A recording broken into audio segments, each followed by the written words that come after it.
This shit ain't nothing to me, man. This is Boxing Before Dark. Boxing. Boxing. Boxing. Bang, bang, bang. Bang, bang, bang. Before. Boxing. Boxing Before Dark. This is Boxing Before Dark.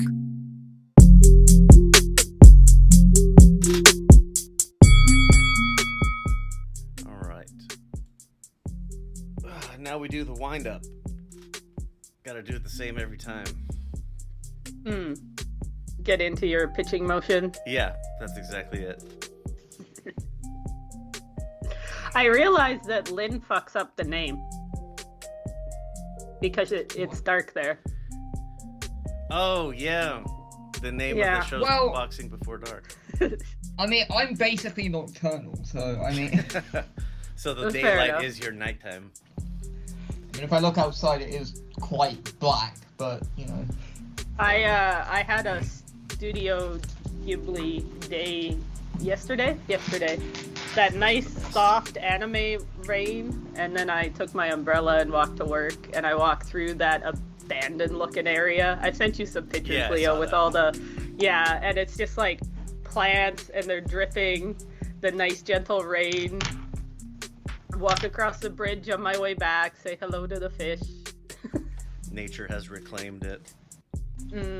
I fucked up the timing and had to go in at 10 p.m., so I got to walk in the dark and the rain. It was nice. All right, we ready to rock? Yes. Ready to fucking roll. Boxing Before Dark.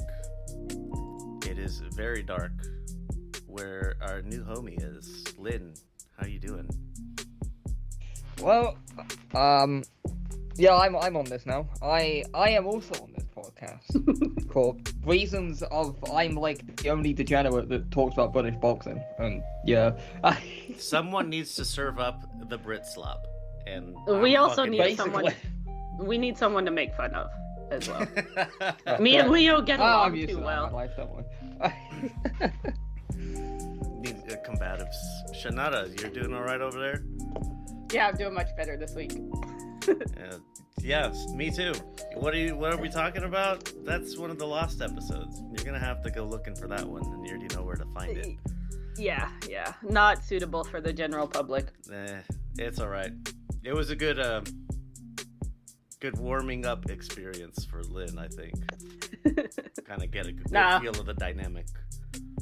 That was generally my fault. I apologize. Very unprofessional. I'll do better. At all to improve it. To improve the situation, I mean. I woke up drunk and then got talking to you and it went downhill. Yeah, because I had been drinking too, and so we just continued drinking. That was just a terrible idea. Yeah. Oh, fun! Are we past the 100 subscribers yesterday? 2 days from you. Oh, really? Yeah, we broke 100. That's really exciting. Yeah.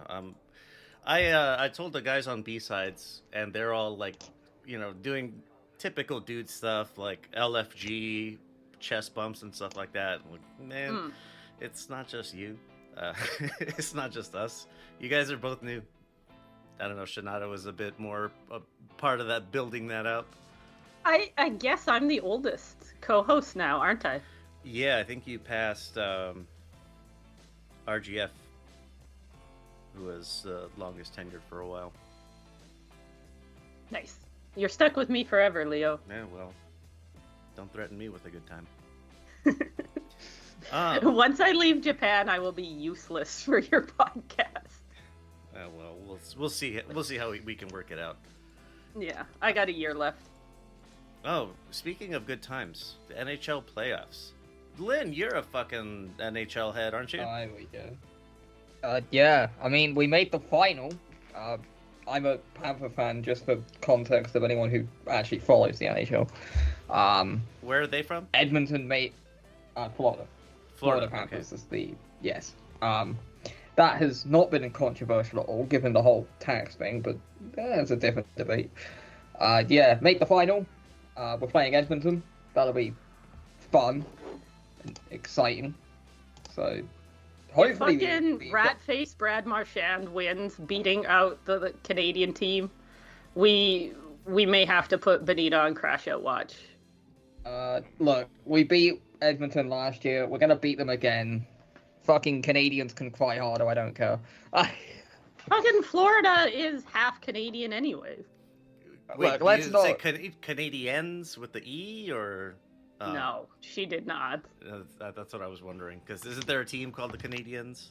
Yes, you have the Canadians and you have Canadians as in Canadians the country. But that's mainly just because Quebec exists and no one likes Quebec anyway. So Montreal doesn't call them the Canadians, though, Leo. They are the old name is the Habitants, some French bullshit from the colonial days, whatever. yay. That's why they have an H in their logo.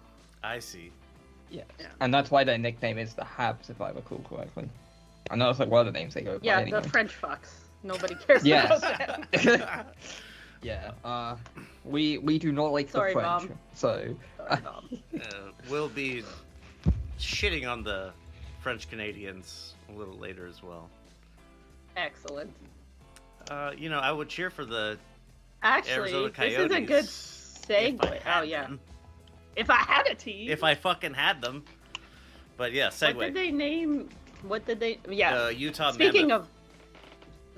of Frenchmen, the one time I will defend the Frenchman, justice for Sarath. Oh, Jaime Yes, Munguia please. pops for Peds. did And you what- see which? Where was there a specific one? Exogenous testosterone metabolites. Oh. I don't know which one. So that sounds like straight up steroids.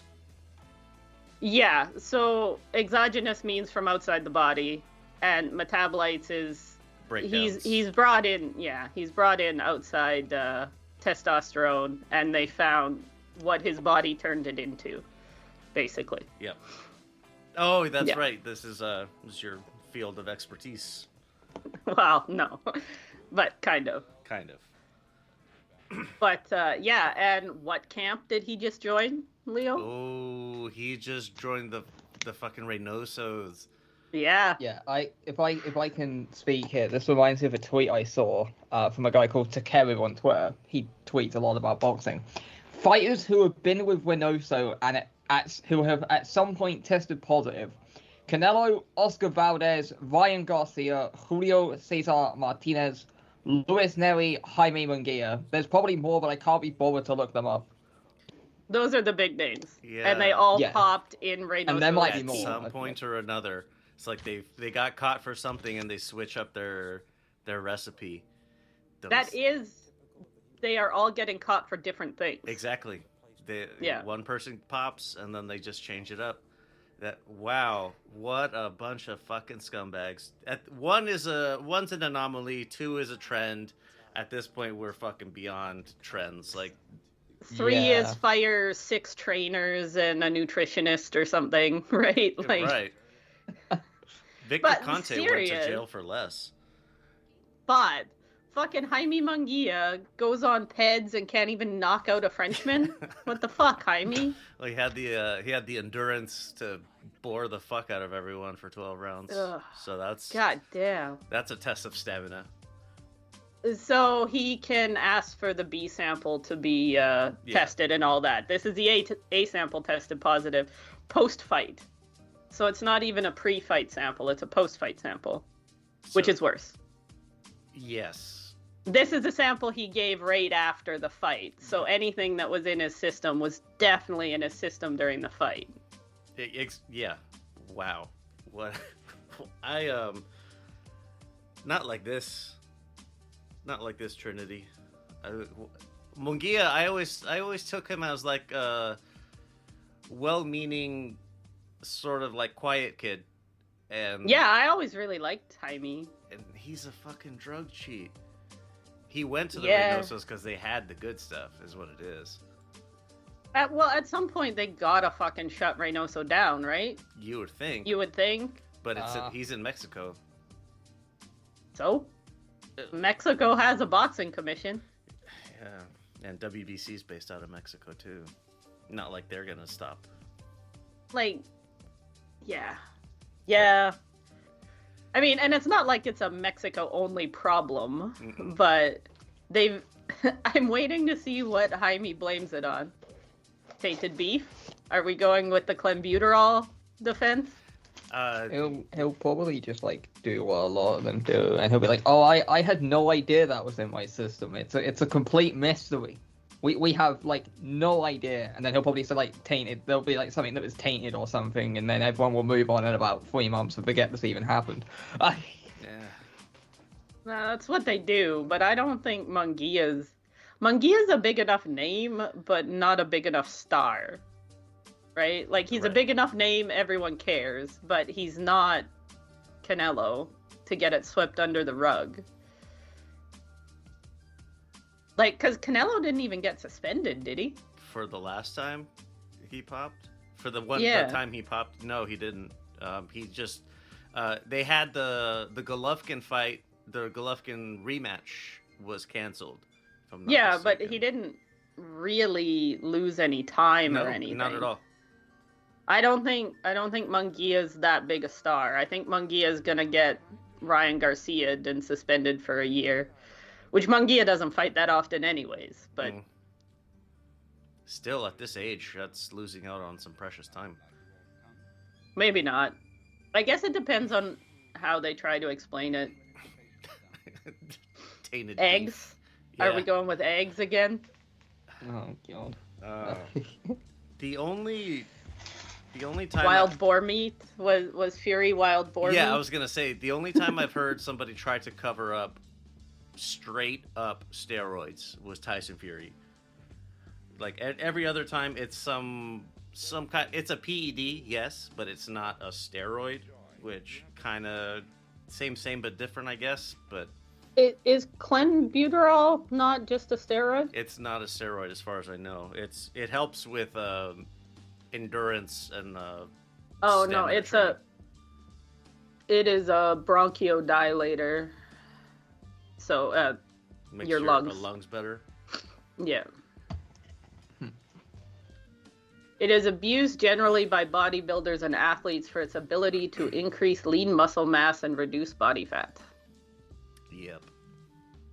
I was thinking of Anyways, going to Mexico to get some. It's like, I'm not being tested by anybody for anything, so. Why does it matter? Someone else was talking about it too, that I think was more serious than I would have expected. And I was like, why? He's like, I don't know, beach season's coming up. I was like, fuck off, dude. Hit up Eddie Reynoso. Yeah, no shit. If you need that good, we know who has it. Let's move into some recent shit. Motherfucking GBM Sports. Lynn, this is why you're here. Because I need to understand what's the significance of... Like, Maxie Hughes, I know his name. Archie Sharp, yes, kind of know his name. Yes. How does this play into the broader British scene context? Okay, so firstly, this was like the only fight of note on the card. Unless you're going to be like that one person who likes women's boxing who's going to mention Terry Harper was on the card. I know there's somebody that out is there. Leo. No, that's Leo. Leo loves women's boxing. He can handle Terry Harper. Yeah, she beat up some like 40-year-old German woman that no one had ever heard of, which is like standard women She affairs was stuff. undefeated. So, yeah, so I can kind of give context here. So, when this fight got made, I was like, oh, okay, Archie Sharp was originally down at 130. His last fight coming into this was against, I want to say, yeah, it was Ryan Garner. He lost that fight. I think it was unanimous decision. Came up to 135 for this fight. I was like, okay. Maxie Hughes obviously got robbed against Kambosos, former undisputed champion. Just putting that out there. And then Kambosos does not deserve that distinction, though. No, but I have to state the fact here. Okay, Maxie by Hughes the fact, an undisputed champion. A former undisputed champion. Now that may be one of the worst former undisputed champions of all time, but that's not the point here. We're trying to gas up Maxie. Fight, yeah, so like at the 135 scene in the UK, like the three kind of names of note, or at least to me right now, are like I'm not including Joe Cordino in this because I don't know what the hell he's doing. You have obviously got Sam Noakes, who if you've been around the Discord, you've seen me mention him a bit. Josh Padley, who obviously fought Shakur on short notice and is now with Matchroom, and Maxie Hughes, who somehow ended up with GBM, which I don't even know how that happened. Surprise. But this was a homecoming fight for him because it was in Doncaster, which is where he's from. Oh, cool. And this, let me just say now, if you guys really want to torture yourself, you can try and dig up the full fight replay for this if you want on DAZN or wherever you watch it. I watched it. Essentially what happens for 12 rounds is Archie Sharp stood on the back foot, would occasionally do like a little like a taunt to make it seem like he was doing stuff. But he was basically just standing on the back foot doing nothing for 12 rounds and lost the fight by wide unanimous decision because he didn't do anything in an utterly pointless fight where Archie Sharp just made himself look like a complete twat, simply put, who will probably now get like no real opportunity for a while. And Maxie Hughes' home fight was kind of ruined because he had a guy who didn't come to fight. But Maxie Hughes won, which is good. I have some brief notes on this, nothing major because it was like one fight of note. You which haven't is gotten into your notes yet? It's not like major notes.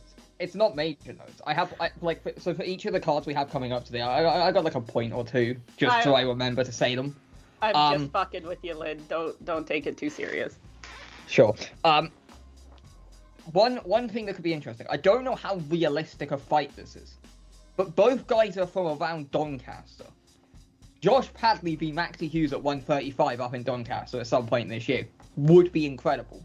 But yeah, Maxie Hughes won. Not sure who he fights next. GBM have cut, like, with what GBM are doing, a lot of their matchmaking has been more domestic based. So, we'll see. I know they have, like, some card off in the future in Ireland or something like that. But yeah, Maxie Hughes won. Not a whole lot to add because the rest of the card was, like, either regional fighters or women's boxing. And I do not care enough for women's boxing to even watch it, so I am someone that else degenerate. could bring that that up. fucking Yeah, no, that's Leo's wheelhouse. the ladies. American- That's all I gotta say. I'm here for Maxie it. Hughes American won, pros. Yeah.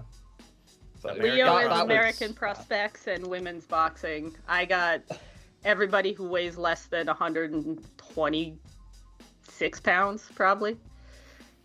I moved it up because Inoue's talking about going to 126. Yeah, he is your ceiling. Yeah.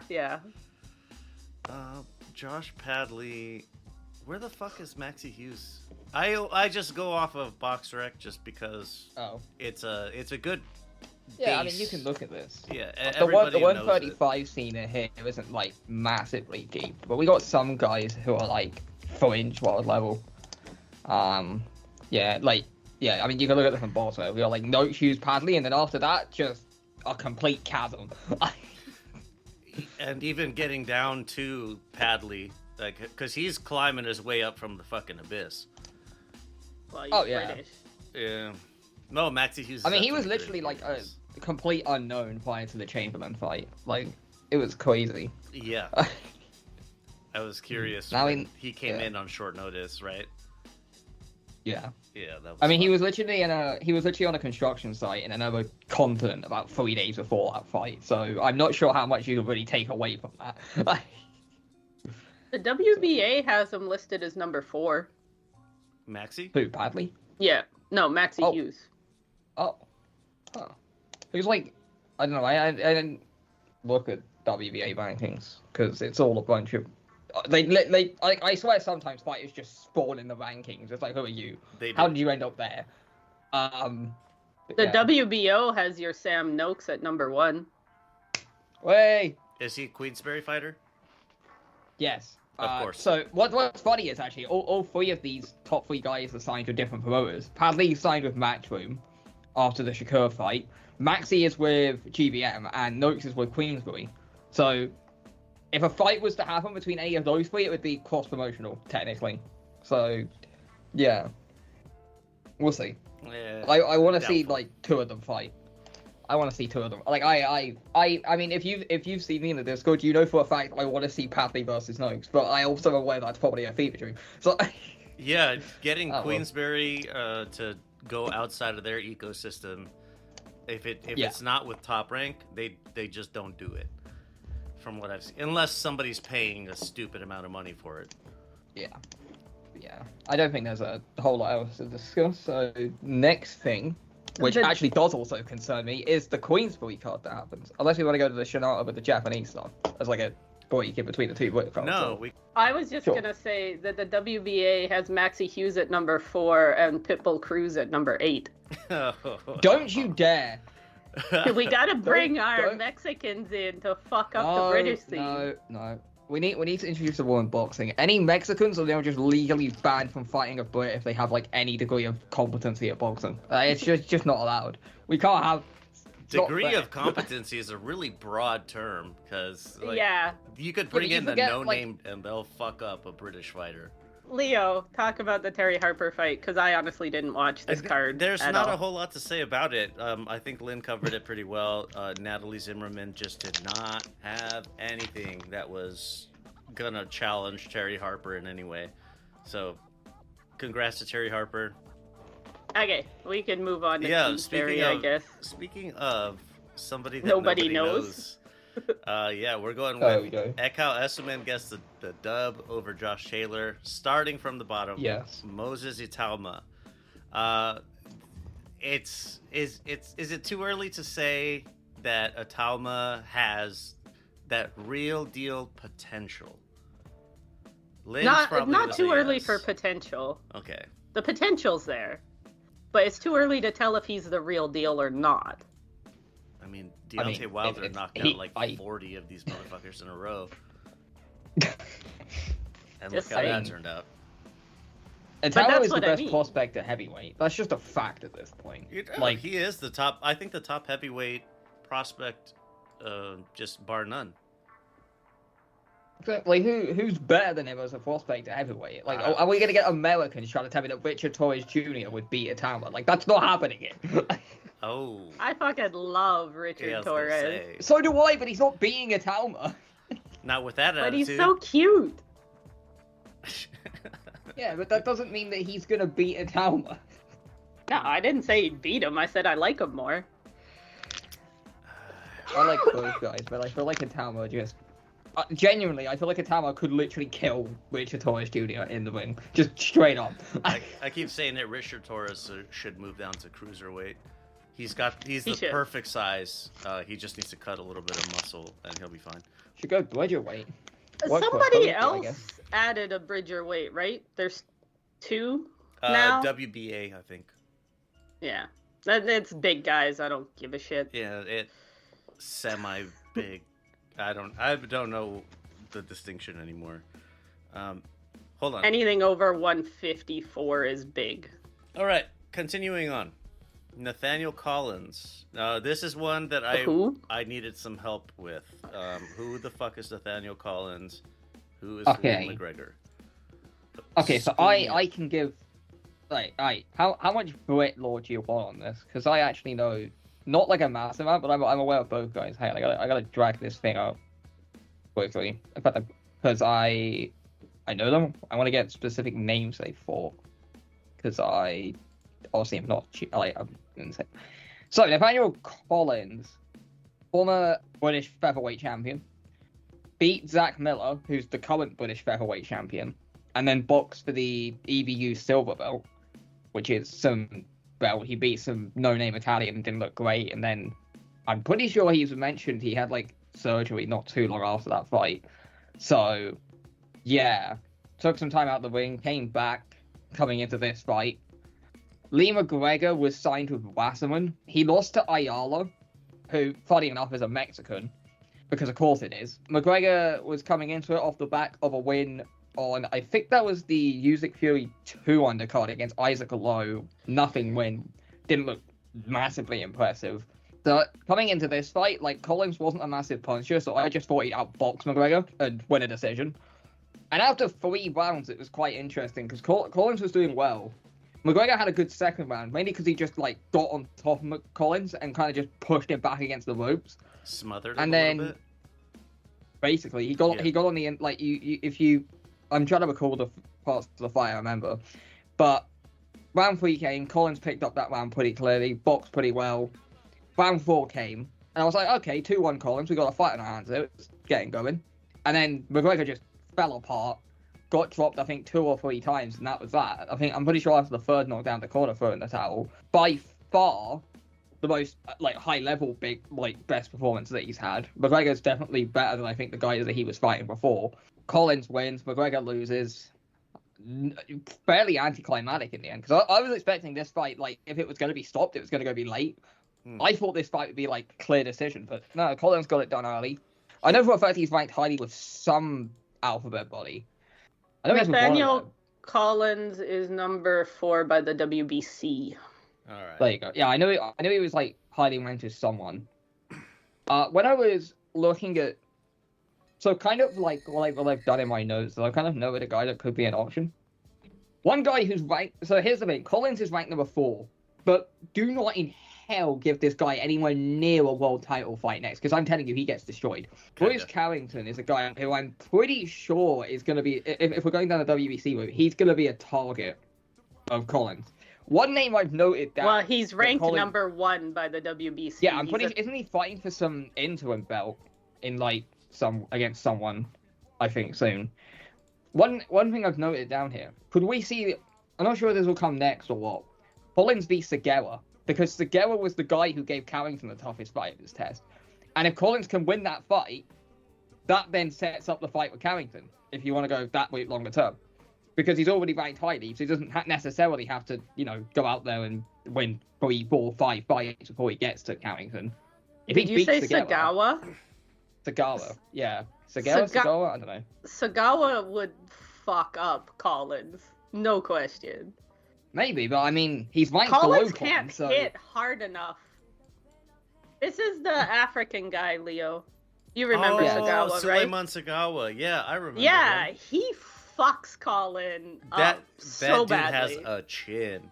And he hits too hard, and Collins isn't going to be able to keep him off. You gotta be on your P's and Q's. Maybe, but Collins is ranked above him, so it would make sense to see if Collins is a legit top 10 guy.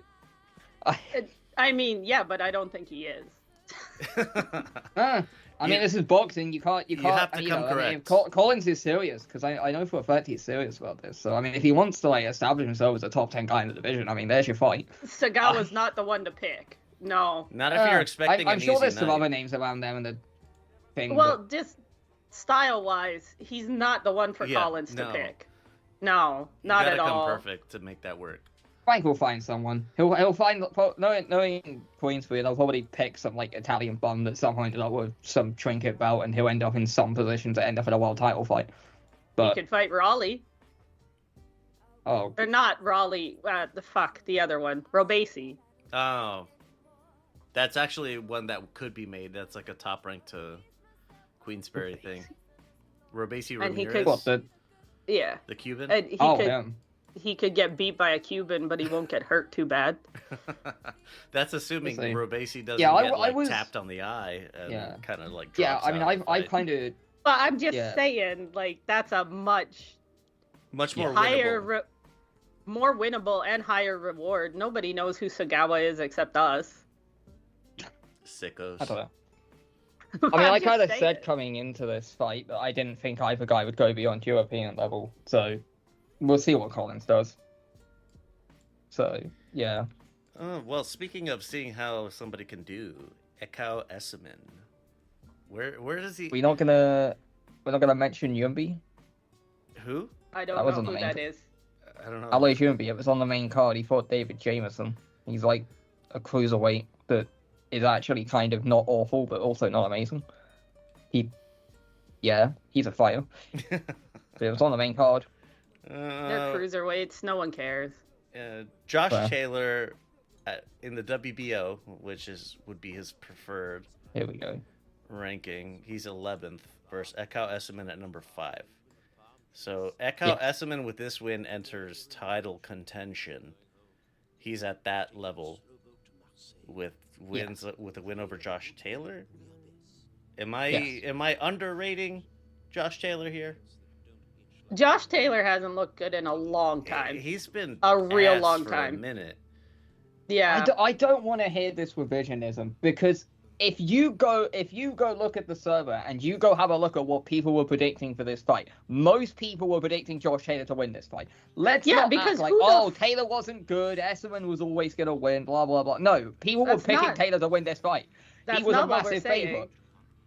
We're saying that Ekal Esserman is not that good, and Taylor should have beat him, and he looked like shit. Yeah, fair. I mean, it's not revisionism. It's Taylor looked worse. What the fuck, than... Taylor? I was expecting a dub here. I was expecting an easy dub. Well, after the opening couple of rounds, it looked like he was going to win this fight pretty easily. But Taylor always gasses. That is a problem he has, and apparently he is not very dedicated to boxing when he's not boxing. I've heard he has some drinking issues. It's like the rumor I hear going around a lot. He's Scottish. I mean, you kind of have to. It's in our blood. Oh, Jesus. I had a quick gander at the CompuBox numbers before this because I was curious. Because on my eyes, it looked like Taylor gassed out. So I kind of looked at this. One first stat I will read. Echo Esserman outlanded Taylor 63-31 in power punches in the final 4 rounds of this fight. Jeez. Yeah. So basically, for every 1 punch, Esserman was throwing double up. Yeah. Josh Taylor's jab in this fight landed at 3.6%. Taylor always had a shit jab, though. 3.6. That's a. I think Esserman. When I looked at the numbers, I think Esserman was around about 11. That is like, a sad Jesus. number. I'm pretty sure he landed. I'm pretty sure the CompuBox numbers said he landed about 2 jabs this entire fight, or something like that. Like crazy. Yeah. What was hit 3.6? That's. What was Taylor's actual last win? It was Jose Ramirez, right? Catwall. What? No. Clean win. That's not a real win. Well, I mean, officially. I said real win, not official win. That was fucking Ramirez. 4 years ago. Taylor hasn't been good for a long time. I felt he didn't look too bad in Catwall 2, but that was mainly because Catwall looked kind of ass that fight, rather than Taylor actually looking that good. And then That's what I mean though. Like the last time Taylor looked really good was fucking years ago. It also doesn't help that he's inactive. Like, if you look at his history, right, he had 1 fight in 2020, which was a 1-round knockover job. Then he had the Ramirez fight in 21. Then he only had 1 fight in 22, which is Catwall 1. He fights once a year. Yeah, then he had the Tio fight, which was his only fight of 2023. He took a year out to take the Catwall rematch, and then takes another year out, and then loses to Esserman. So, honestly, I think Taylor's probably done. He should retire. Yes, I mean, himself. Echo Esserman. I've watched his last 2 fights. He got dropped and was losing pretty badly before he got a final round stoppage to a guy called Owen Cooper. That probably tells you the level he was fighting at. Taylor should have won this fight. Yeah, I mean, if he doesn't retire after this, like, I don't even know where he goes. Like, what do you do with him? You get another guy that's on his way up the ladder, and you continue putting Josh Taylor in front of them. He's like a gatekeeper at this point. Taylor's gonna sell out in Glasgow. Fucking every time. Doesn't matter. But, like, at what point you go, yeah, nah, he's done? Like, if he can't even beat domestic level British fighters, like, who are, like, past their prime, like, what fight is there for him? Like, no, that's what we're saying. But he's also just a star. Like, as much as people don't like him, Josh Taylor is a big name. So he can just fucking victory lap losses his way around Scotland for the next 5 years if he wants to. I don't know if he has 5 years left in it. I don't think so. Not for. I just mean he could. If he really wanted to, he could squeeze 5 years out of it. But if he's gonna keep doing this like 1 fight a year shit, cutting way too much weight, more weight than and not taking care of himself, then you should fight Boots next, because that's a really good fight to make. Jesus, it's the fight the fans want to see. Just one thing to add. Josh Taylor's 34, which 147 is pretty old, I think. It is. So, yeah, I mean, maybe like one last fight in Scotland against somebody, but I doubt it. Let's keep it moving here. May 24th, the Kameda Promotions in Osaka, Japan. Let's start from the top on this one. Angelo Leo versus Tomoki Kameda. Majority decision. Is it that Angelo Leo underperformed, or did Tomoki Kameda overperform? Kameda looked way better than anyone thought he would. Yeah. Kameda looked Okay. good, and he didn't fight like his usual self either. It was a much more tactical fight. I don't know. I expected Kameda to bang, and he just That's didn't. what I thought. I was expecting exactly that. Like, he was going to try to live up to the Mexican moniker that he carries. He did. He did out Mexican Leo though, or Yeah. Leo. He 100% out Mexican Leo in the walkout and the clothes and the whole bit. Yeah, his ring attire was all red, white, and green. There was a lot of pundits also giving Leo shit that Kameda's Spanish is better than his too. So, Yeah, well, which is probably true. Angelo Leo's a Chicano kid. Yeah, and Kameda lived in Mexico for in like Mexico a decade. Proper, not Yeah. Albuquerque. Jesus. No. What do you expect from him? Yeah. But yeah, No, I think this was Kameda looking good. yeah. Okay. Like, I kind of thought Kameda was gonna just look like Kameda, but I don't think he's done yet now. No. I was honestly walking into this. I was thinking, like, man, this is probably like Angelo is gonna do what he does, or do what he did at least with Venado, and he's going to over deliver. I didn't think he'd get the knockout. I thought nobody's knocking out any of the Kamedas. I thought at 42-4, that's some serious mileage. So I was thinking, yeah, like, but they're all unanimous losses, or not Yeah. unanimous. What's the word? Decision losses. yeah. I just thought the mileage was there, that it would have been like the perfect storm. Nah. I don't think anybody's knocking Kameda out for a while still. But Leo looked good, but I just think everybody expected him to look better against Kameda. Yeah. If you know what I mean. I get you. That makes a lot of sense. Yeah, Kameda overperformed. I was happy to Yeah. see it, actually. Like, I kind of thought Kameda, like you, I thought the mileage was there, and I thought it was just going to be Leo kind of beating him up for 12 rounds. It was not. Lynn, did you catch also- this Japanese barn burner? Oh, I did not actually. Barn burner, I say. Yeah. I don't know. I mean, I knew it was a fight. I wasn't massively interested in, obviously, like, Japan The timing. time zone and stuff. Time should have been not terrible for you. I don't know. I mean, I sleep until, like, I don't even remember. I don't even remember what day that was. Like, It was a Saturday. time in my head is just a blur at the moment. It would have been a Saturday morning, kind of early, maybe, like 8. I was like sleeping. Oh no, Yeah. that would have been the day that I slept like super, like some. Oh wait, no, wasn't that the? Yeah, because that was the day.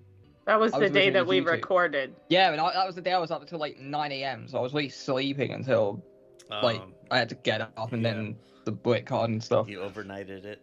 I got like a few hours. Like I slept that day at about 8-9 a.m. and I woke up at like I think about 1-2ish, and then yeah. So What weight class is this one? 126. I was just looking at the names. Yes. He's at number 6 on BoxRec. Ahead of him, Brandon Figueroa, Luis Neri, Fulton, Nick Ball, and Espinoza. I don't rate his chances very well against Figueroa or Espinoza. No. That's pretty much it. Who's Matsumoto? Never mind. It doesn't matter. Any Japanese name I say, they won't fight the Kamedas.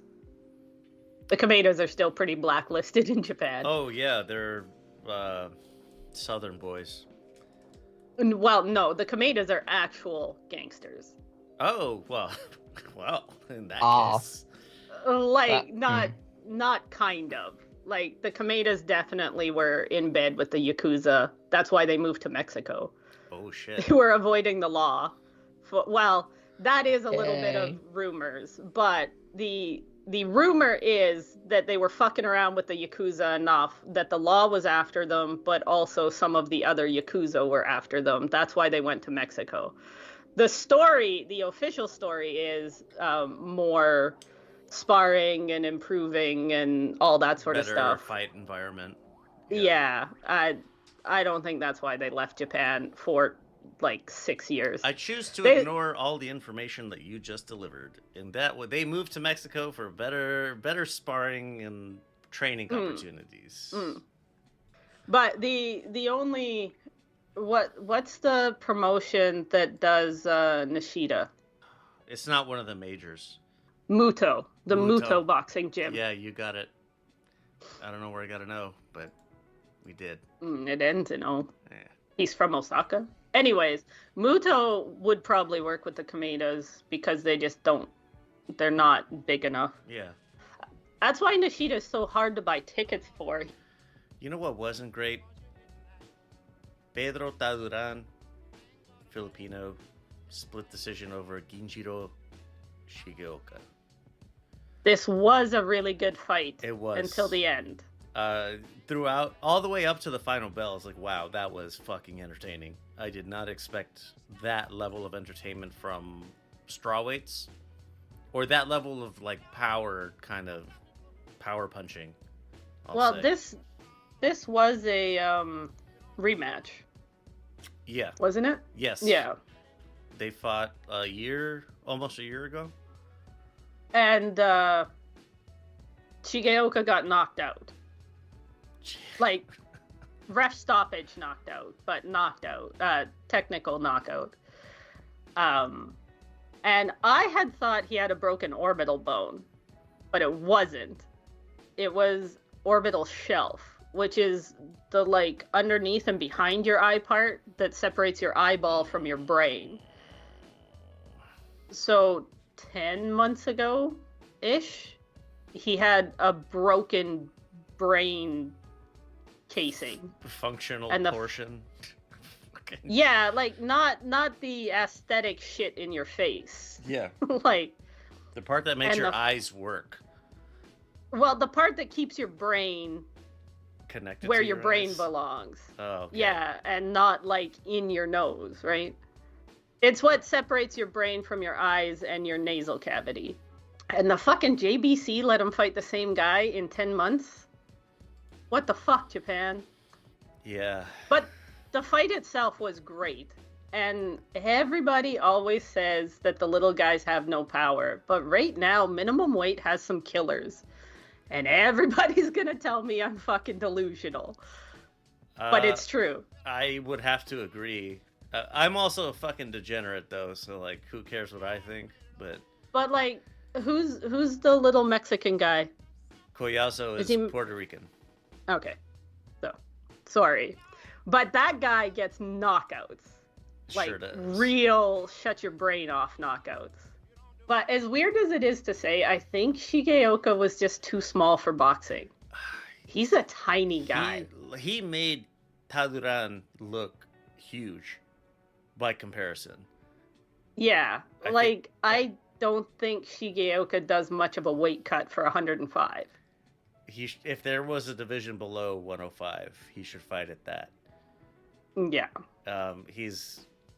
I think I have to check, but I was thinking, like, is he an actual little person?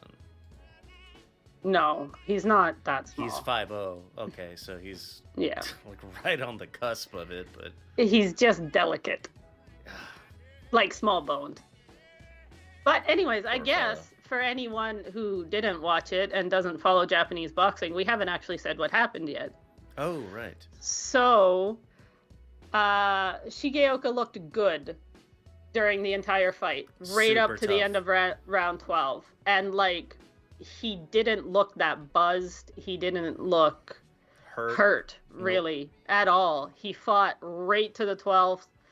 Afterwards, he kind of looked a little disappointed more than anything, I think. Well, see, I was a little... He kept shutting his eyes. That's but, that's what I was worried about. Is like seeing him. Yeah. Like, he's closing his eyes and kind of like wobbling around a little bit. But he didn't wobble until after they announced it. Yeah. Like it was minutes after the final bell. And then all of a sudden he wobbled and his team was yelling at him and they called the doctor and the ambulance, and at one point I do think he didn't collapse, like, but somebody held him up, I think. He sat down in the stool of his own accord. But, did he? Okay. Yes. But it was at that point, like, shit looked bad. Yeah, it was the same fucking story as Anaguchi.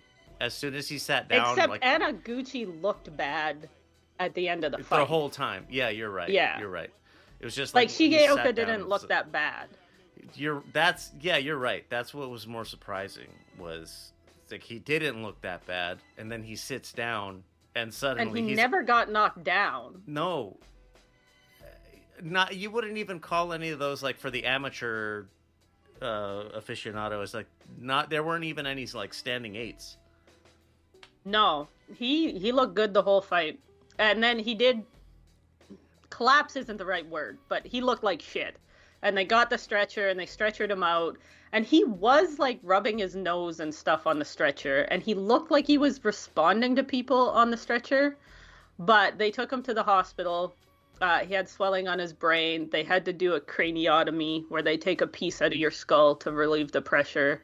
He's officially been retired by the JVC because he's young. Yeah, he's in his 20s. He doesn't have his name on or his age on BoxRec, but I think he's 24-ish. Like, he's young. And so they did the surgery, and me and you have a different interpretation of the press release. I thought they were keeping him under sedation so far, and they haven't actually woken him up. But he is no longer on a ventilator. The no longer on a ventilator is definitely correct. Yes. But you read it as he was awake. I read it as he was still asleep. I read it as he was, even if it was like marginally, but he was still like aware of the people around him and what was happening. That's how I took it, but I could be completely wrong. I read it as they were still keeping him anesthetized, basically. Like, he's in a doctor-induced sleep, not a I can't wake up sleep. Shigeoka's 25. October 18th. That's really young. Yeah.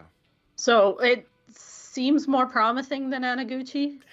Yeah. Anaguchi never got off the ventilator. No, that was just like bad news every day. He also didn't live this long, so.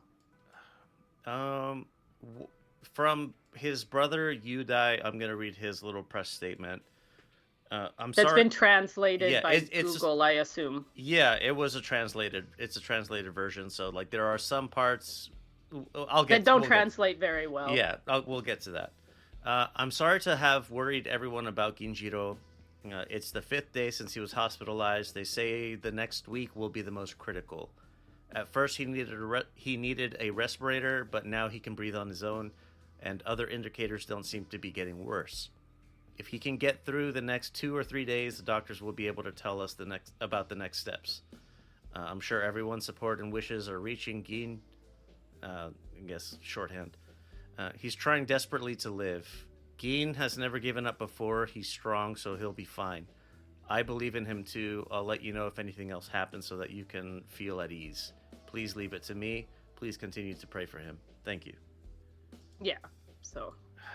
The one part that I took as a mistranslation is he's trying desperately to live.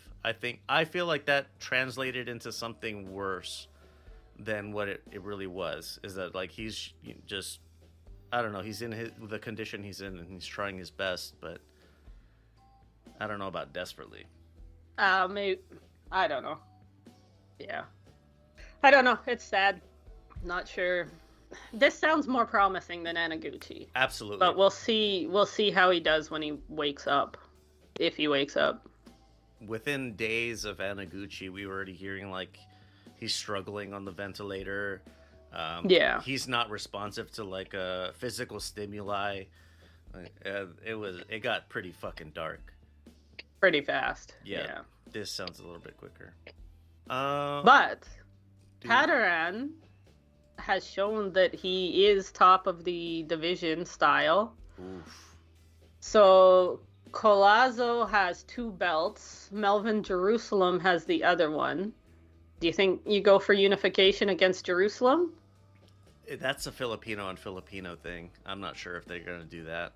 I don't know. I don't know as like culturally how the Filipinos get down with stuff like that. Like Mexican on Mexican battles, it's people love that shit. But I could see this is so small. Nobody else in the world cares. yeah, Have an all Filipino match in Manila, or what? yeah, Manila. Yeah. Okay. I said it and then I wasn't sure. But like I could see Filipino in the Philippines and then go knock off this Puerto Rican in America would be cool. Although America doesn't give a shit. So. Yeah, they would probably bring Coyazo to Manila. Yeah. That would be pretty dope to have an undisputed fight in Manila? Yeah. I would be here for it. I would like to see it. I think Filipino versus Filipino, and then undisputed. Anyone who cares is going to be in the right time zone for Manila. I mean, the only people that are going to watch it are going to be me and a bunch of Japanese, Thai, Filipino dudes. I bet though, Philippines versus Puerto Rico is a thing. It's a rivalry because of Pacquiao and Cotto. So Yeah. they'll play that up for sure. You could put an undisputed minimum weight on the Puerto Rico Day fight card as like co-main and show the fucking world how fun these dudes are. Like all these guys can bang. Jerusalem's probably the weakest. Yeah, he's more of the boxer type that I've seen. Yeah. But the other two have knockout power. It might take 50 fucking punches, but they throw 100 punches around anyways. They're bruisers, not like one hitters. Well, Like, Colazo can one hit. true. That's a true statement. I mean, he won't every time, but he can. So. Holy shit. Looking at the time. Oh, sorry. No, it's good. So just some notes. I was on topic this time, though. Yeah, just some notes. Wherever it is that you're listening to this, hit the follow or subscribe button, whatever the fuck it is. If you're feeling froggy, throw a rating, review, all that shit. I'm trying a red versus blue thing. Shop.lvx.be. I have Actually, I checked out the shop lately, and those hats are nice. Yeah, I'm a hat person, but the LVX hats look sharp. I really like it. They're like is it knitting when they Embroidery. Embroidery. That's what it is. Yeah, they're embroidered. They're fucking slick. I don't very much care for hats, but are they snapbacks? Or... Yeah, they're snapbacks. Nice. I prefer snapbacks. All right, so we're gonna take a quick break. If you don't want to hear these ads, you already know where you gotta go. Patreon.lvx.be. All right, we'll be back really quick. Support for this episode is from Malwarebytes. In today's digital world, threats are everywhere. From sneaky spyware to intrusive viruses, your computers and mobile devices are constantly at risk. Losing your personal data, financial information, or even having your device held ransom is a nightmare no one wants to face. And that's why you need to look at Malwarebytes. It's the ultimate shield for digital life. Malwarebytes provides powerful real-time antivirus and anti-malware protection, keeping computers and smartphones safe from the latest threats. For those with 10 or more devices, Malwarebytes has you covered. From laptops and tablets to smartphones, Malwarebytes family plans provide comprehensive protection you can trust. Don't wait until it's too late. Secure your digital world with Malwarebytes and get the peace of mind you deserve, knowing that your data and your devices are safe. Go to mwb.lvx.be and get 50% off your subscription today. Here's a little hint, you can reuse that code later down the line with a new account. Keep saving for yourself and help us out a little bit too in the process. Support for this episode is from Ramen Bay. Ever have that ramen craving hit hard? You know the feeling. Sometimes you want that rich, savory broth and those perfectly chewy noodles, but you don't have time for all the fuss. Well, say hello to Ramen Bay. They've taken the best ingredients for ramen and freeze-dried them for ultimate convenience and incredible flavor. Imagine, vibrant vegetables, flavorful proteins, and aromatic seasonings, all ready to rehydrate into a bowl of pure satisfaction. No chopping or long simmering, just add hot water and a healthy spritz of Ramen Bay. Because the ingredients are freeze-dried and vacuum sealed, they lock in taste, giving you a quick and easy meal that doesn't compromise on quality or flavor. So, the next time the ramen urge hits, don't forget Ramen Bay. It's your new, not-so-secret ingredient to a delicious, hassle-free situationship anytime. Hit up the Bay for ramen and chill at ramen.lvx.be or use code LVX10 at checkout. Get yourself 10% off every order and help us out a little bit when you do. That's Ramen Bay. ramen.lvx.be. Hey, did you know that our little bee buddies are having a bit of a tough time recently? They're really important for so much of our food. Without any bees, we're going to have a lot less yummy stuff. The good news is that you can help the bees while also helping us. Support for this episode is from Project Honeybees. Every purchase adopts a queen bee, who will have her own colony if she doesn't already have one, and she'll be kept in a sanctuary in various places around the world. My adopted queen, who I named Queen Spider, she was found in a restaurant trash bin out back, but the name Queen Spider, that's a story for another time. So if you want to be a bee hero, would that be Biro? Check out bees.lvx.be and get a look at all the lovely gift ideas. There's bracelets, necklaces, earrings, a lot of jewelry stuff. Use code LEO33862 at checkout to help keep the bees buzzing. Buzz, buzz, motherfuckers. What happened on the break? Well, you'll just have to find out next time, Dragon Ball Z fans. You're gonna cut that last line in, aren't you? No. I'm not. Okay, I'm not gonna good. cut any of that in. It's a matter of like, do you wanna know what we talk about when things, are what on a lull, a temporary lull. That's for me to know and you to find out. Eye of the Tiger on June 5th. This is some shit that's coming up. Who had notes on this one? Was it Lynn? I have sure notes. wasn't me. I have notes because I'm not like super familiar with the Canadian scene, but I watch their cards here and there because I know a Canadian that follows this stuff that I speak to. So the weird part about this card is like basically like everything was TBA on BoxRec and like online until about the last couple, like literally until about I think yesterday at the time of recording this. So in terms of who we have on this card, I'll just bring it up because I have the notes, but I can look at this more in depth and it's easier. So originally this was going to be so you're going to have Vyazlanov on this card, who's obviously signed with them, and he's a name at 140. And you're also going to have Katayev. But obviously now Katayev is fighting Morel next month, so he's no longer on this card, because obviously if he takes a bad card or whatever, that fight's off. So on this card, we have Albert Ramirez, who I've only ever seen one fight of him. That was his last fight. He's a 20-0 guy. He's fighting some no-name fighter. Like, this entire card is just entirely mismatches. Oh, there are some standard, names. Yeah, standard Eye of the Tiger. Yeah, basically. And it's in Montreal, right? Yeah. There's yes, gonna this be is some gambling. I mean, it's at a casino, so yeah. Mehmet Unal, who was a former Olympian. Well, I say Olympian. I'm pretty sure he went to like one fight at the Olympics and lost, but that still technically makes you an Olympian if Pat Brown's being called an Olympian. He's fighting some guy who I looked at his BoxRec page. Firstly, he looks about 17. And secondly, he's coming up from 167, where he just lost for the Polish super middleweight title.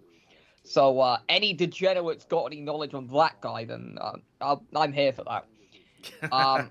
833-589-7637. He might look info. 17, but he's 27. Yeah, I mean, allegedly he's 27. Those BoxRec photos are always fucking old. Yeah, he Apparently he's been stopped before. What? Oh, he got... Okay, that was like way back in the day. But regardless, Christopher Guerrero, who's a guy I've watched his last couple of fights, he's pretty solid. He's fighting a guy who, as a British fan, I actually can give some mild info on. Williams Andres Herrera, who with a name like that shockingly isn't Ecuadorian or Venezuelan or Colombian. He's actually Argentinian. He's boxed twice in the UK. One was when he got stopped by Paddy Donovan, and the other was when he lost a unanimous decision 10 rounds to none on all 3 cards against Pat McCormick on a matchroom undercard. Well done. So, I mean, the guy's got some degree of durability, I guess. Yeah, also on this card, obviously, the Arsenal... for the A side, if there's, for whatever that's worth. I mean, he'll give Guerrero rounds. I don't see him winning. He'll give him good work. Yeah, I mean, he'll survive. I mean, that's better than the average eye of the Tiger management opponent. Biazanov was always confirmed on this fight. I think there was rumors going around that he was going to fight some South African, but that's not happening now. Yeah, it's a very one-sided card, but there are names on there that I would suggest watching for because they're pretty good. Like, Biazanov is solid, Guerrero is solid. Unao Ramirez didn't particularly impress me in their last fights, but they've got an undefeated record, so they're at light heavyweight. They might bloke a world title shot at some point. And yeah, Fedor is a prospect, so yeah. I will say one thing for Collado. Yeah. Collado. Yes. He never fought outside of Spain. Bruno Saras never fought outside of France. Oh, yeah. Sandor Martin had never been outside of Spain until he fought Mikey Garcia. Well, we'll see what he does, but I'm seeing 3 KOs. I made so much money fights. on that, Leo. Well, for me, I never bet big, like not life-changing money, but I made so much money on that.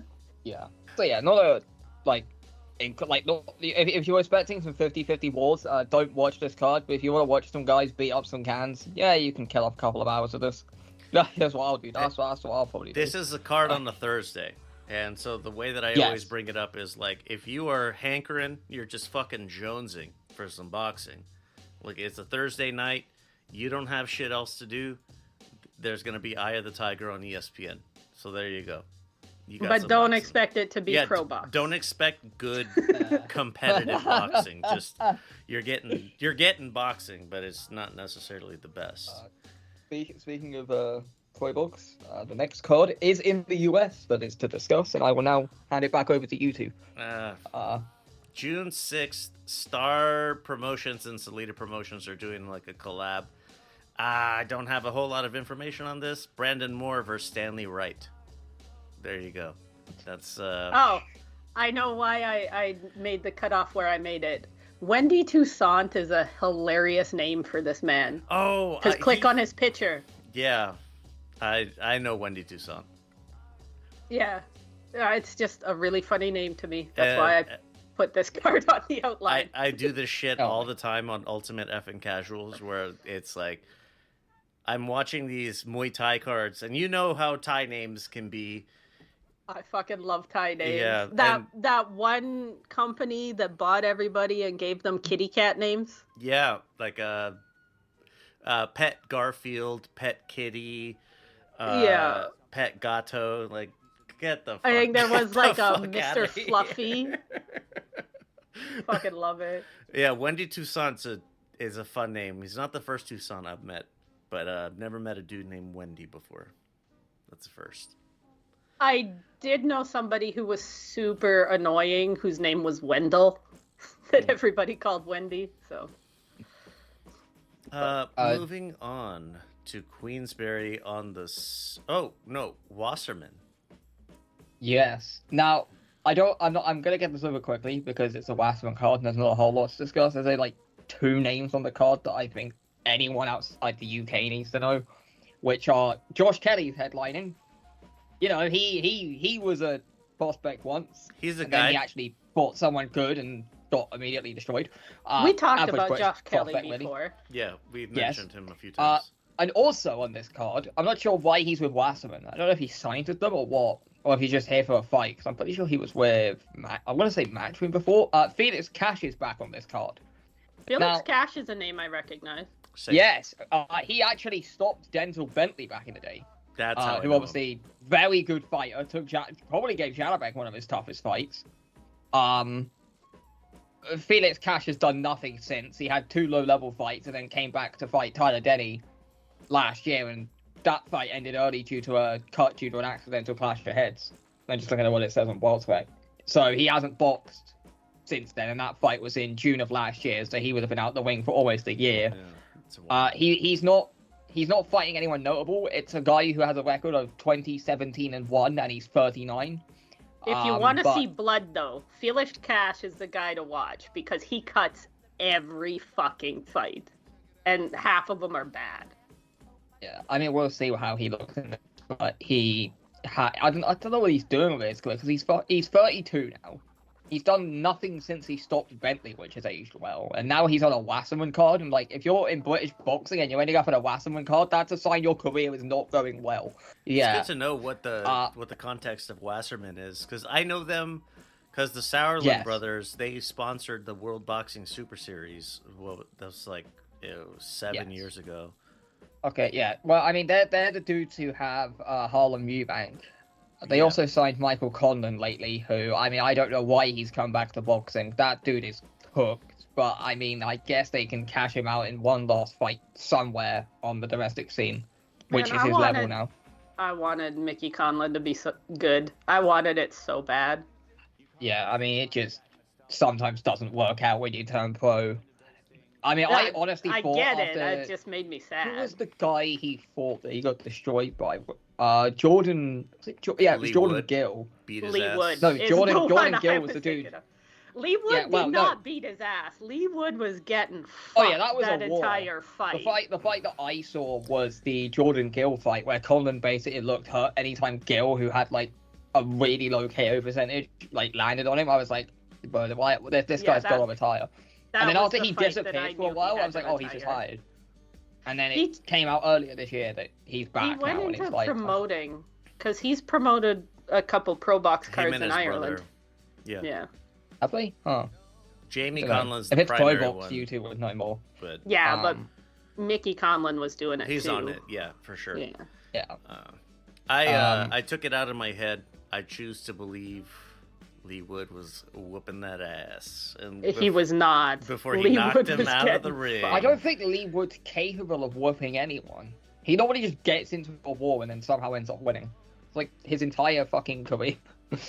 And we're fucking here for it. We're here for every fucking second. Yeah, well, I think he's done. I think the train is done, but I was so on the Lee Wood train. I was so on board. Yeah. So, yeah. Just quickly going back to the Wasserman card. Josh Kelly's headlining. Obviously, he beat Ishmael Davis on short notice. That was originally meant to be Liam Smith, but obviously Smith pulled out and got destroyed by McKenna instead. He's fighting a guy called Flavius Beer.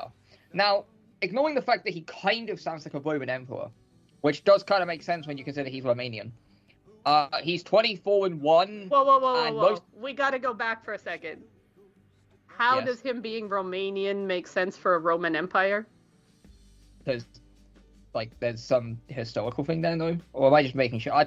Regardless. The Roman Empire's from Rome, not Romania. Yes, I know. But, like, there's some...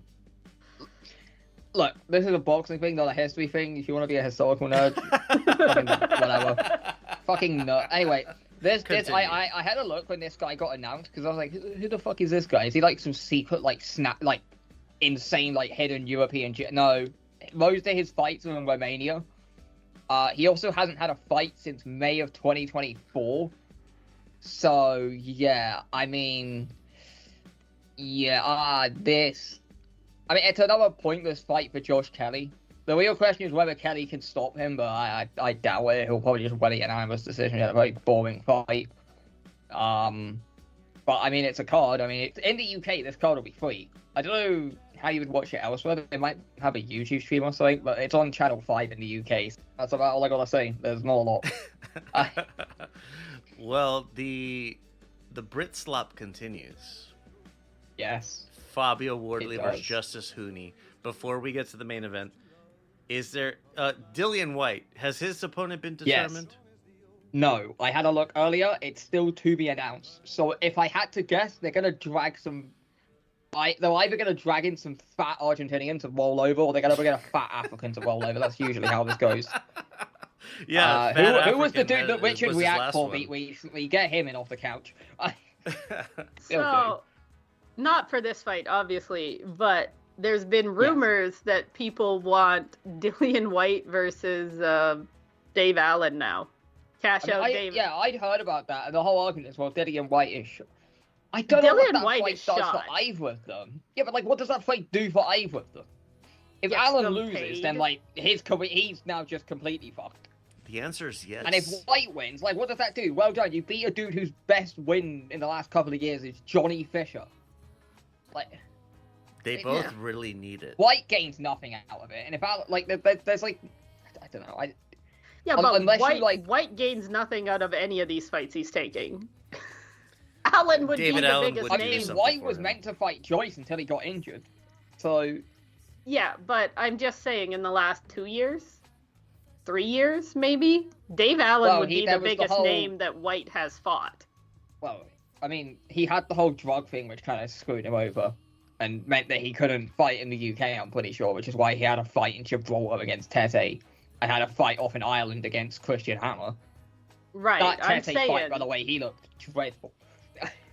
I'm just saying, Dave Allen would Yes. be the biggest name Dillian White has fought in a minute. Jesus. I don't know. I mean, it would be a fun slot fight, but it's kind of pointless.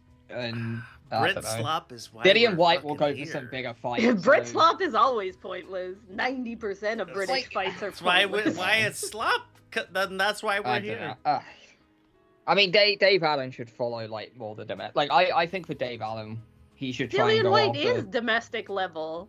Has been for years. We don't know what level Dillian White is. Hey, before we continue with the Dillian White argument, that's a little bit more time Yes. than this man deserves. I'm gonna be honest with sorry. you guys. Yeah, We're gonna keep it rolling here. Fabio Wardley versus Justice Hooney. Why does Justice Hooney knock Fabio Wardley out? Lynn, let's go ahead, kick it off. What? Nah, what is this? Rage Bait used to be believable. But I've only got one thing to say for anyone who actually thinks Eustace Hooney has a chance in this fight. Go watch the Kevin Lavena fight and watch this guy in the 10th round nearly get stopped by a fucking former cruiserweight with like a sub 50% KO ratio. And tell me he's taking the power of a guy whose entire career has been built off the fact that yes, he can't really box, but my fucking god, can he smash your skull in half? Which he almost did to Fraser Clark. let's More not than forget. one person. Put a dent in his fucking skull.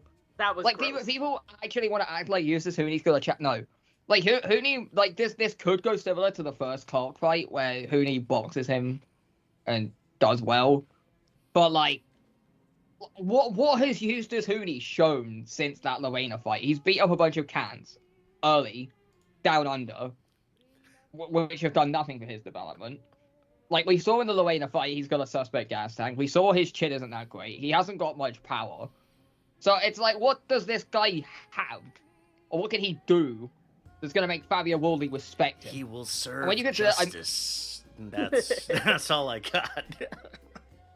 I don't know. I mean, maybe this is just me being a completely biased Brit, but I just see no other way this ends than Fabio Wardley just getting to him and just... That's it. It's done. Like, Hooney will get caught with something huge and it's all over. Like, he's done. Matchroom heavyweight boxing will be dead. We will all celebrate the death of Eddie Hearn in boxing. We will all go home very happy. And I can now glaze up Fabio Wardley because he beat C-tier prospect. Woo. Well, that's pretty much all you need to know about this fight. I just like Probably more than you need Yeah, to know about this I like fight. to prop up Justice Hooney just because it bothers Lynn. That's really it. I don't give a shit. Moving on. Yeah. Boxer, same day, like pretty much Yes. the same time. Yes. There's a bunch of So I shit will- on this undercard that we're gonna skip and go to Callum Smith and Ivan Zuko. I've been following Zuko for a minute. Callum Smith is a very different fighter. Callum to Simpson, Callum Simpson. excuse me. Thank you. Yes. Thank you for correcting Yeah, me. there is some stuff on this undercard. I'll briefly give a shout out to Edwards versus Asomba. That could be a solid fight, but yeah. Simpson is fighting a guy called Zucco, who's Italian. Now, with Italians, there's like a 50-50 chance. They're either like actually good or they're literally incapable of throwing a punch. I had I haven't obviously seen tape of Zuko because I have no idea who this guy is. He's alright. But he's 21-0. He's got 18 knockouts. He's a southpaw. So I mean, he has something maybe. I don't know. The only name on his record I recognize is Jermaine Brown. And to anyone who's not British, that won't mean anything. But I mean, this is a guy who's like English level maybe. It's like the only name on his CV I recognize. His last fight was in Switzerland, which doesn't bode well for my confidence in him going into this fight, because I don't think Switzerland's ever produced a good boxer that I can recall. But look, I mean, he's a southpaw who's got an 85% KO ratio. He might maybe not be completely awful. I don't know. He's 29. He's in the prime of his career. Callum Simpson, don't really have a lot to say because he's kind of been a boxer, and I'm not as clued in with boxer cards because they're normally just not that interesting. He beat a domestic guy in Zach Chelly, who's whatever. Like, basically every British fighter will beat a guy like Zach Chelly. Like, he's tough, he'll take you the distance, but he ain't gonna beat you. You're going into way more detail than anyone cares, Lynn. I'm sorry. I like to provide the context to this. Okay. This fight is also for the EBU, European Super Middleweight, which is, I believe, the main commission for the European fights. So there is an actual belt on the line here of some value to people. It's a subordinate sanctioning body to WBC. So like this, these guys are going to be in your feed. They're going to be coming up. Yes. So I just had a look at who last held this belt because it's vacant. It was Kevin Lele Sajo, who is like that guy in France that has a high ranking and everyone wants to fight because he's probably very easy to beat. I have never heard of this man.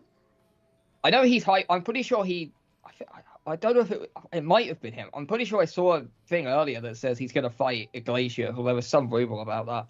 Also don't know who that is. That's crazy.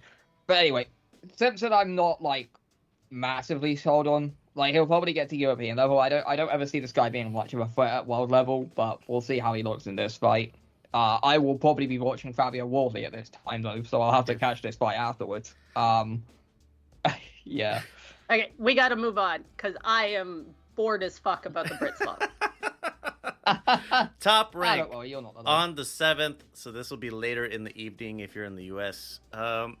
One from the bottom up, Keon Davis. That's one of DB3, so keep note of him. I want to skip over the co-main and go to Keyshawn Davis versus Edwin De Los Santos. I'm not too sold that this is going to be an exciting affair. I don't think so.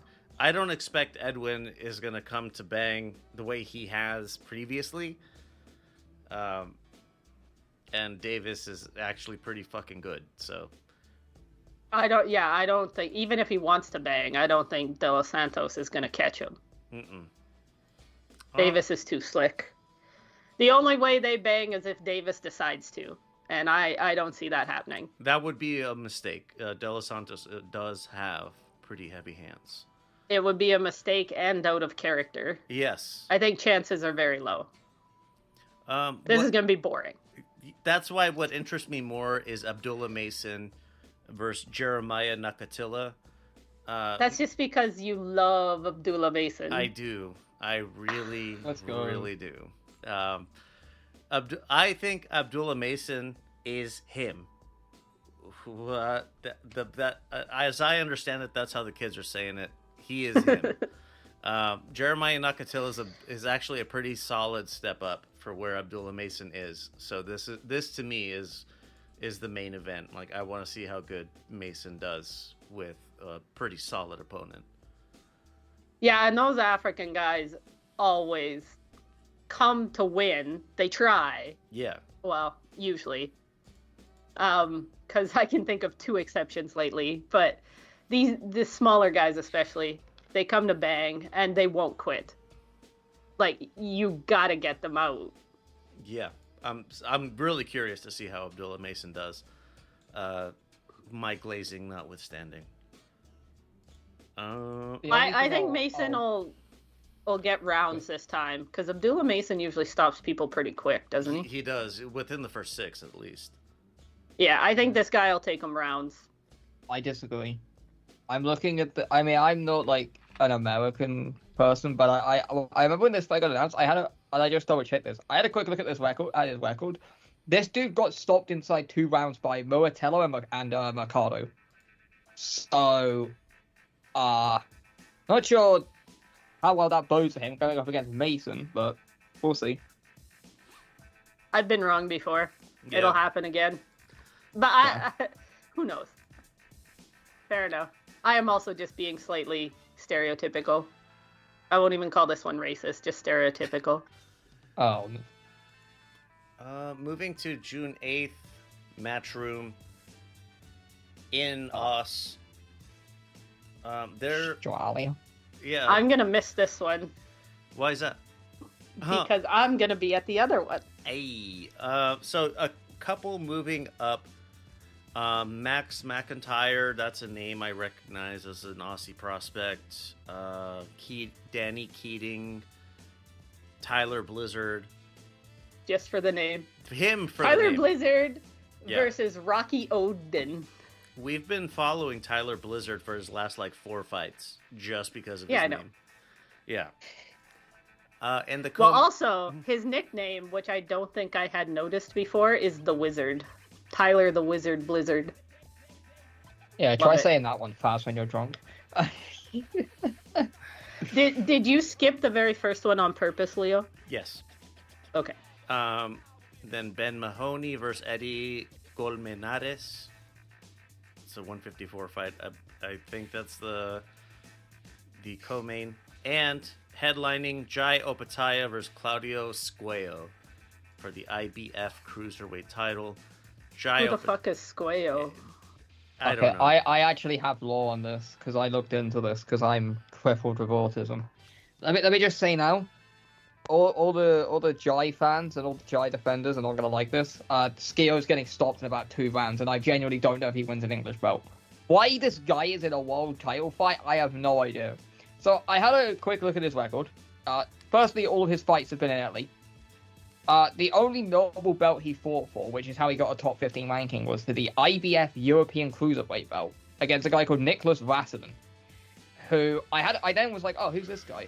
So I had a look at his record. He'd had 2 fights in the last 4.5 years.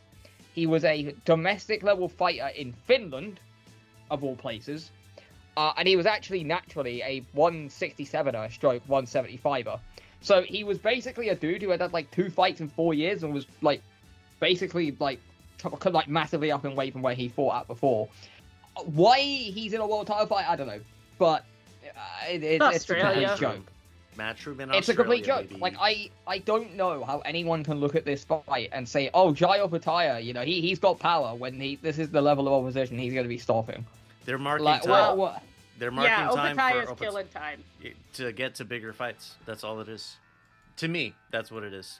And you're telling me they couldn't have found like at least Someone some better? half credible, washed up guy who at least might take him at least 4 or 5 rounds before he then stops them. Rather than this dude who had no notable wins, wasn't even known. I don't even know. Is there any Italians who listen to this? Because they can comment if this dude's even known in Italy. Can you? Like- Are you familiar with the phrase? This was taught to me by Brits, and it's cheeky Nando's with the lads. Have you heard that before? I am aware of that. I Okay, am aware so of that saying. we adapted that cheeky Mandos with Eddie Hearn and the IBF.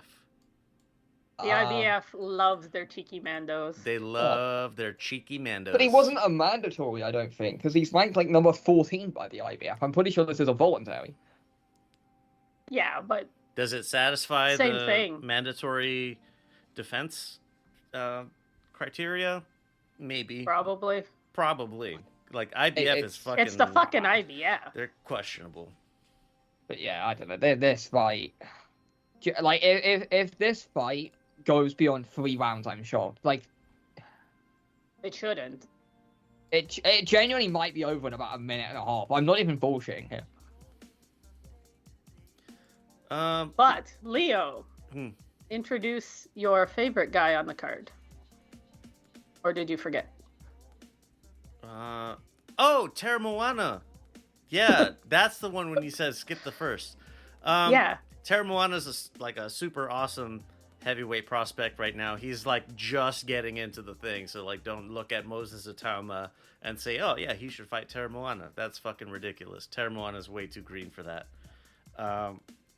He is fighting another Indian guy. I wonder if this one's actually from India or if he's from Fiji. He is. Okay. No, he's Indian. He is from India. Okay. The last guy was I mean, an Indian from Fiji, so that's fun. No, okay, it doesn't say where in India he's from, but it says he's from India, so...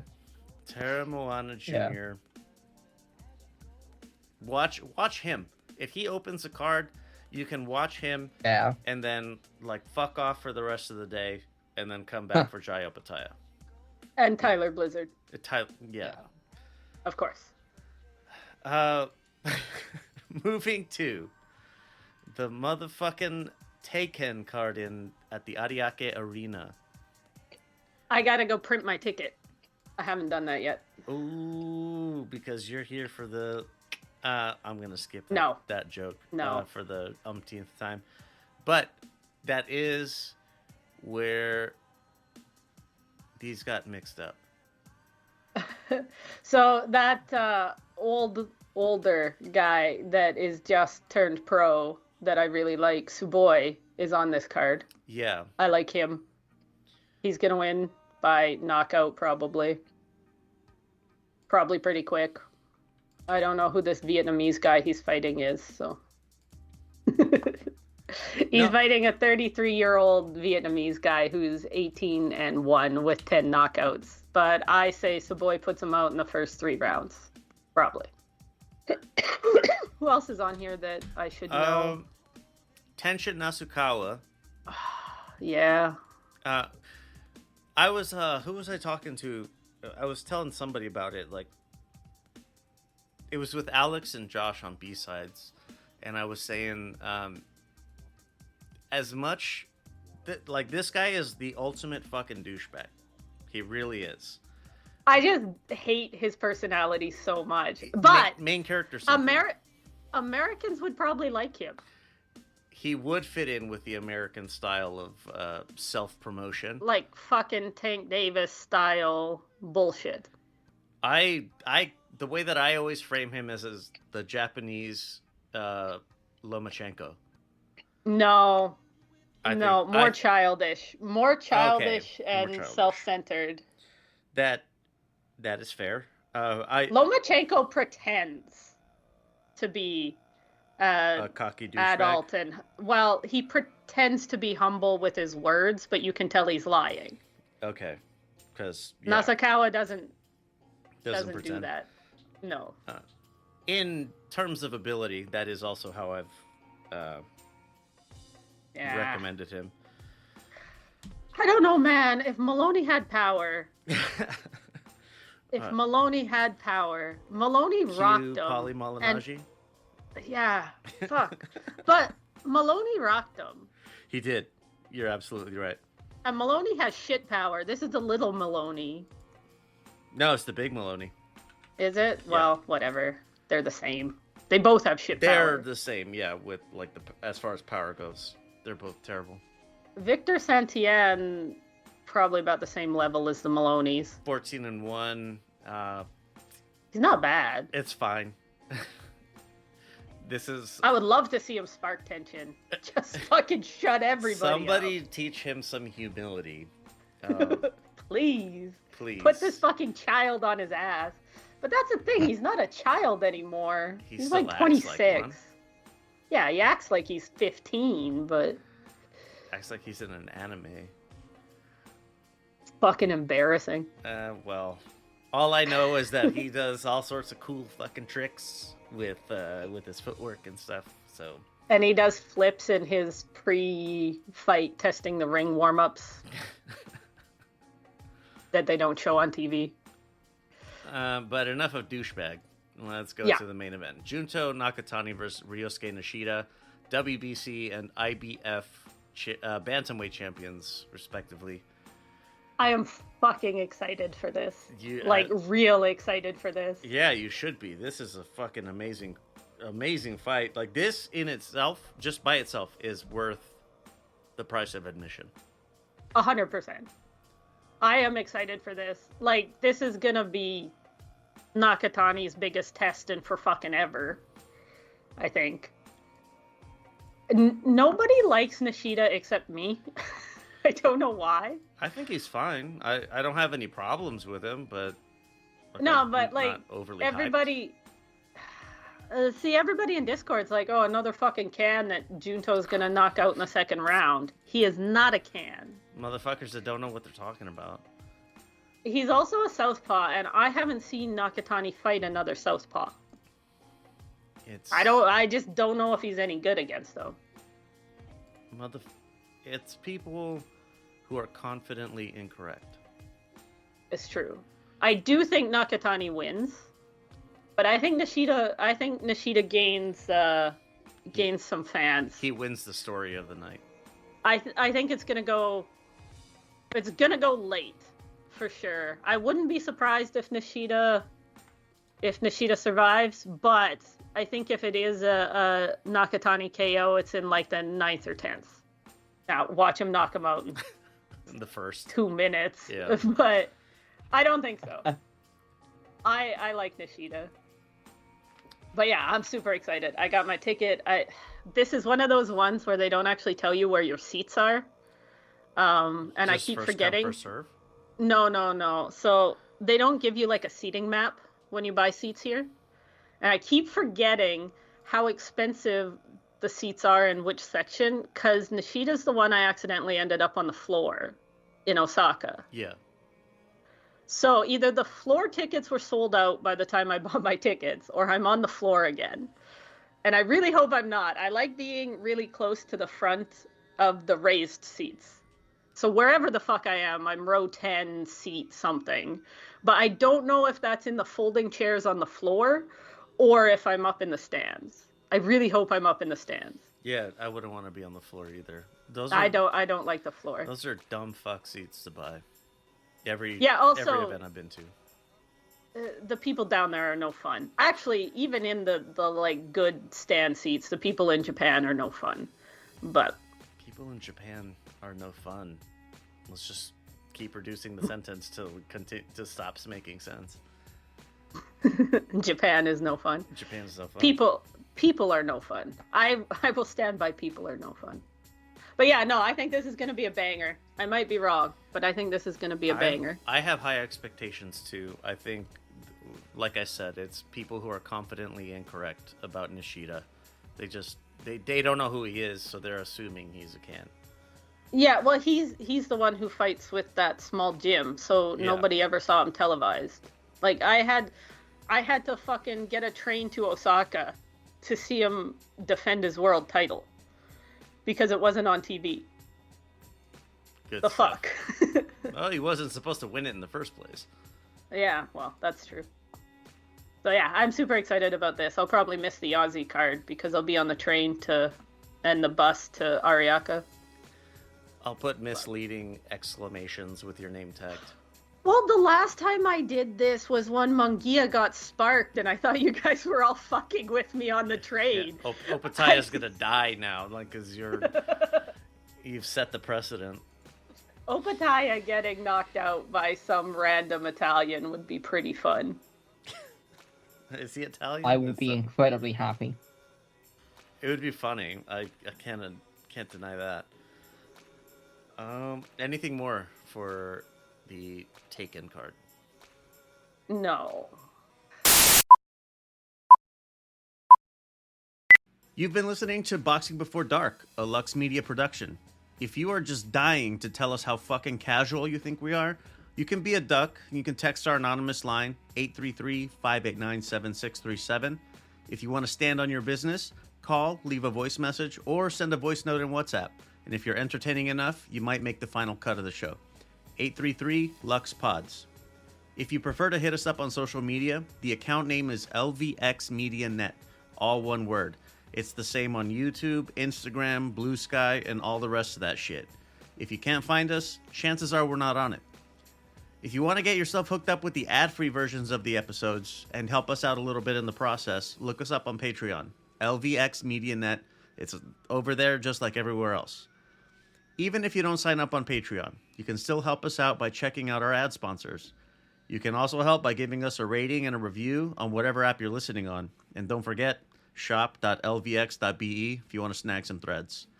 Intro and outro music by Middle of Nowhere Beats. And for more shows like the one you just listened to, go to lvxmedia.net. That's where the fucking plugs go. Because it's pre-recorded, baby. Nice. Parting words. We are heading into quite a busy weekend.